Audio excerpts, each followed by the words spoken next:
मनीष, एक जवाब इस लिहाज से समझना चाहूंगी क्योंकि ये जो बॉर्डर एरियाज हैं, इन बॉर्डर्स एरिया के तहत अगर ये पहली खबर पर मैं आपसे जवाब चाह रही हूं कि अगर बढ़त हासिल कर लेता है रूस तो उसका अगला टारगेट नेटो का पूर्वी हिस्सा हो सकता है। जर्मनी उस लिहाज से अपनी तैयारी को लेकर इस वक्त दावे कर रहा है। देखिए, बड़ा दिलचस्प है ये। रूस कहता है कि नेटो हम पर हमला करेगा, इसलिए मैं तैयारी कर रहा हूं, इसलिए हमने यूक्रेन के खिलाफ अपना ऑपरेशन शुरू किया था। वहीं नेटो कहता है कि रूस हमला करेगा, इसलिए नेटो के देशों को लड़ाई लड़नी चाहिए। और नेटो और रूस के इस आरोप प्रत्यारोप के बीच में हम यूक्रेन में युद्ध तो देख ही रहे हैं। अब आने वाले समय में इसकी संभावना बहुत ज्यादा है कि रूस और नाटो का आमने सामने का टक्कर है। जरा आप सोचिए, रूस आज की तारीख में अगर जर्मनी पर अटैक करे तो क्या रूस को पता नहीं है कि जर्मनी पर अटैक करना हो या पोलैंड पर अटैक करना हो या किसी भी यूरोपीय देश में जो नाटो का मेंबर है, एक पर अटैक करने का मतलब है कि 30 देश एक साथ लड़ना है। तो रूस पहला कदम ये क्यों उठाएगा? वो तभी उठाएगा जब उसे लगेगा कि अब और कोई विकल्प नहीं है, तब जाकर वो उठाएगा। और नाटो के लोग लगातार चारों तरफ से घेरेबंदी कर रहे हैं, नए नए मेंबर बन रहे हैं, तो उनका कहना यही है कि हमको रूस का मुकाबला करना है। कुल मिलाकर यह है कि दोनों तरफ के लोग या दोनों तरफ जो पॉलिसी डिसीजन लेने वाले लोग हैं, उन्होंने तय कर लिया है कि एक बार प्रलय के लिए युद्ध करना ही है। और बस अब यही देखना है कि पहली बाजी कौन शुरू करता है, पहले लड़ाई कौन शुरू करता है, रूस और नाटो की जंग।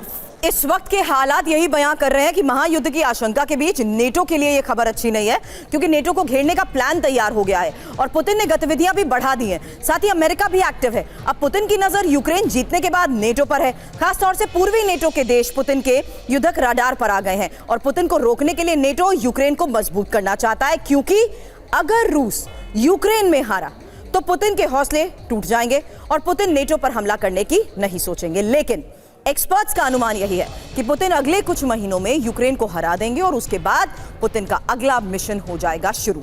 अब पुतिन का यह मिशन यूरोप के कई देशों के अस्तित्व को संकट में भी डाल सकता है। लेकिन अब हम आगे बढ़ेंगे और अमेरिका की खबर, जहां बात अमेरिका की करेंगे, क्योंकि अमेरिका ने यूक्रेन को घातक मिसाइल भेजी है और पहली बार ATACMS यूक्रेन को सौंपी गई है। आर्मी टैक्टिकल मिसाइल को लेकर यह खबर बड़ी है, जहां गुप्त मिशन के तहत यूक्रेन पहुंचाई गई है ये, और पिछले हफ्ते क्रिमिया में दागी गई थी ATACMS। अमेरिकी मैगजीन पॉलिटिको में के सोर्सेस के हवाले से ये जो बड़ी खबर सामने आई है, ये मिसाइल आखिर कितनी घातक है इसका अंदाजा लगा सकते हैं आप, क्योंकि जो इंफॉर्मेशन हम आपके सामने रखेंगे। और Sumit, as a defence editor, मुझे आज के इस हालात में ये बताइए कि जब हम इस आर्मी टैक्टिकल मिसाइल की बात करते हैं तो ये बड़ा फैसला जिस लिहाज से लिया जा रहा है, ये क्या बड़ा मैसेज है? क्योंकि अब ये साफ हो चुका है कि पहली बार इसे यूक्रेन को सौंप दिया गया है। इसी के बारे में इंफॉर्मेशन के साथ साथ सुमित, मैं आपका जवाब भी चाहूंगी। देखिए, निश्चित तौर पर अगर सुरभि आप देखें कि ना सिर्फ अमेरिका बल्कि अब यूके भी लगातार ऐसे मिसाइल सिस्टम, ऐसे मिसाइल लगातार यूक्रेन को दे रहा है जो उसके लिए एक शील्ड का तौर पे काम कर रहा है। अभी आप देखें कि अमेरिका ने एक नई, आप कह सकते हैं कि नई एड का ऐलान तो किया ही, बल्कि चुपचाप ऐसे टेक्टिकल वेपन्स लगातार यूक्रेन को सप्लाई किए जा रहे हैं, क्योंकि उनको लगता है कि रशिया का जो ऑपरेशन है वो और ज्यादा इंटेंसिफाई हो रहा है। वो लगातार यूक्रेन के अंदरूनी इलाकों में घुसेंगे और इसी वजह से ऐसे मिसाइल पावर से लैस किया जा रहा है। और खास बात यह भी कि ना सिर्फ ये काम अमेरिका कर रहा है बल्कि यूके भी इस काम में बना हुआ है और यूके ऐसे लेजर गाइडेड मिसाइल्स या बॉम्ब्स इसको यूक्रेन को प्रोवाइड करा रहा है, जिससे वो अपनी इलाकों की क्षमता या फिर आप कह सकते हैं शक्ति का इजाफा कर सके। बिल्कुल, लेकिन इसी के बारे में भी हम बता रहे हैं, क्योंकि बैलिस्टिक प्रणाली की मिसाइल है और फायरिंग रेंज 300 किलोमीटर, वजन 1670 किलो, गाइडेड सिस्टम GPS और attack system surface to surface. लेकिन मनीष, एक सवाल अब आपसे, क्या यही मिसाइल अब युद्ध में गेम चेंजर साबित होगी? रूसी टैंक से निपटने में यह सक्षम है, क्रिमिया की मदद में इसको फायदेमंद और छोटी सैन्य टुकड़ियों से निपट भी सकती है। इंपॉर्टेंट यह भी है कि रूसी सैन्य इंफ्रास्ट्रक्चर पर निशाना साधा जा सकता है और ATACMS को हाइमार्स से लॉन्च करना भी संभव है। लेकिन मनीष, यही सवाल, क्या आज के इस हालात में यह गेम चेंजर साबित होगी? बिल्कुल, देखिए, सबसे बड़ी आशंका इसी बात की है कि ये सब जितने लॉन्ग रेंज के मिसाइल हैं या फिर 1 दर्जन से अधिक दूसरे और तरह के हथियार अभी रास्ते में हैं जो कि यूक्रेन पहुंचने वाले हैं, अगले 1-2 दिन के भीतर में।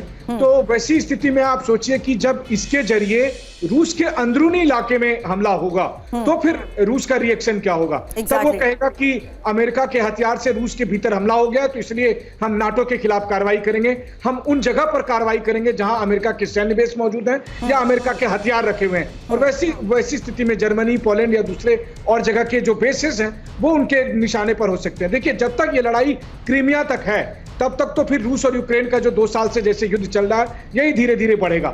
लेकिन जैसे ही ये लड़ाई बेलग्रोद से अंदर आएगी, जैसे ही इस लड़ाई में रूस के दूसरे शहर चपेट में आएंगे, तो फिर रूस इस पर सीधे हमला अपना घोषित करेगा। यानी दायरा अभी और ज्यादा इस लिहाज से बढ़ेगा, जो बात आप मनीष कह रहे हैं। लेकिन अमेरिका यूक्रेन को कुछ दिनों में अतिरिक्त ATACMS यानी आर्मी टैक्टिकल मिसाइल भेजने वाला है। और क्योंकि कल राष्ट्रपति बाइडेन ने यूक्रेन के लिए बड़ी सैन्य सहायता का ऐलान किया है, ये सैन्य सहायता तब दी जा रही है जब जेलेंस्की हथियार खत्म होने की बात कर रहे थे और बार बार पश्चिम से मदद की भी गुहार लगा रहे थे। अमेरिका ने यूक्रेन को सैन्य मदद के लिए $1 बिलियन के पैकेज का ऐलान किया है। अब इस पैकेज के तहत अमेरिका यूक्रेन को लंबी दूरी की मिसाइलें, गोला बारूद, ड्रोन और सैन्य वाहन देगा। तो बड़ी खबर यही है कि अमेरिका ने यूक्रेन को सैन्य पैकेज देने का ऐलान करते हुए बड़ी बातें कही हैं। रूस को चीन, ईरान और उत्तर कोरिया मदद कर रहे हैं। ऐसे में यूक्रेन को तुरंत मदद की जरूरत है। अमेरिकी सैन्य मदद के तहत ही यूक्रेन को क्या क्या सैन्य साजो सामान मिल रहा है, इसी बारे में अब अगली इंफॉर्मेशन आपके सामने, क्योंकि यूक्रेन को 83 अरब की, आपको बता दें, अमेरिकी सैन्य मदद को लेकर यह बड़ी खबर है। Bradley fighting vehicle, RIM-7 missile, AIM-9M missile, stringer anti aircraft missile, artillery rocket system, 155 mm artillery गोले, लंबी दूरी की ballistic missile, javelin anti tank missile system, AT-4 anti armour system, anti mine vehicle. और अमेरिकी राष्ट्रपति जो बाइडेन की तरफ से भी ये कहा गया कि ये पैकेज सिर्फ यूक्रेन के लिए नहीं है, बल्कि ये पैकेज यूरोप और अमेरिका की सुरक्षा में निवेश है।